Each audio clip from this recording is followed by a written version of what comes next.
นี้เอง ปลาช่อนไซส์ปักๆนะคะทำไมเหลือตัวแค่นี้ ตัวเท่าน้ำเบ็ดเลยอ่ะเป๊ะเลยอ่ะโอ้ยนี่คือปลาช่อนแม่คลอกนะคะที่เล็กที่สุดโอ้ยที่เล็กที่สุดเท่าที่เคยเห็นมาทำไมตัวมันเล็กจังอะไม่น่าจะใช่มั้งตัวเล็กมาก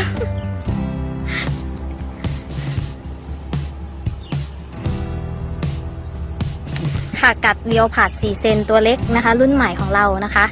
ก็กำลังดีเลยค่ะกัดติดกัดง่ายโอเคเลยค่ะ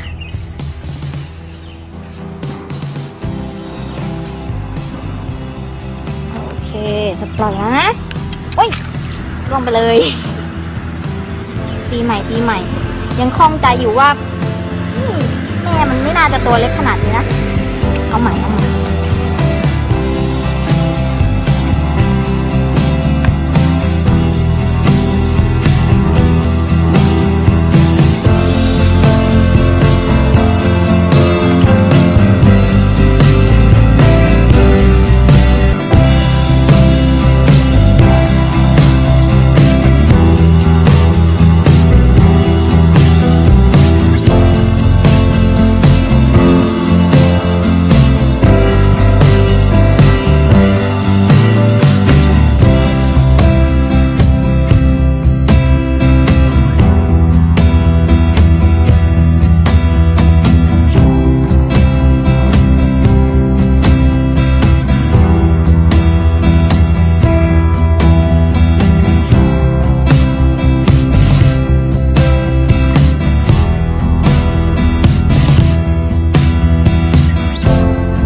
ที่แล้ว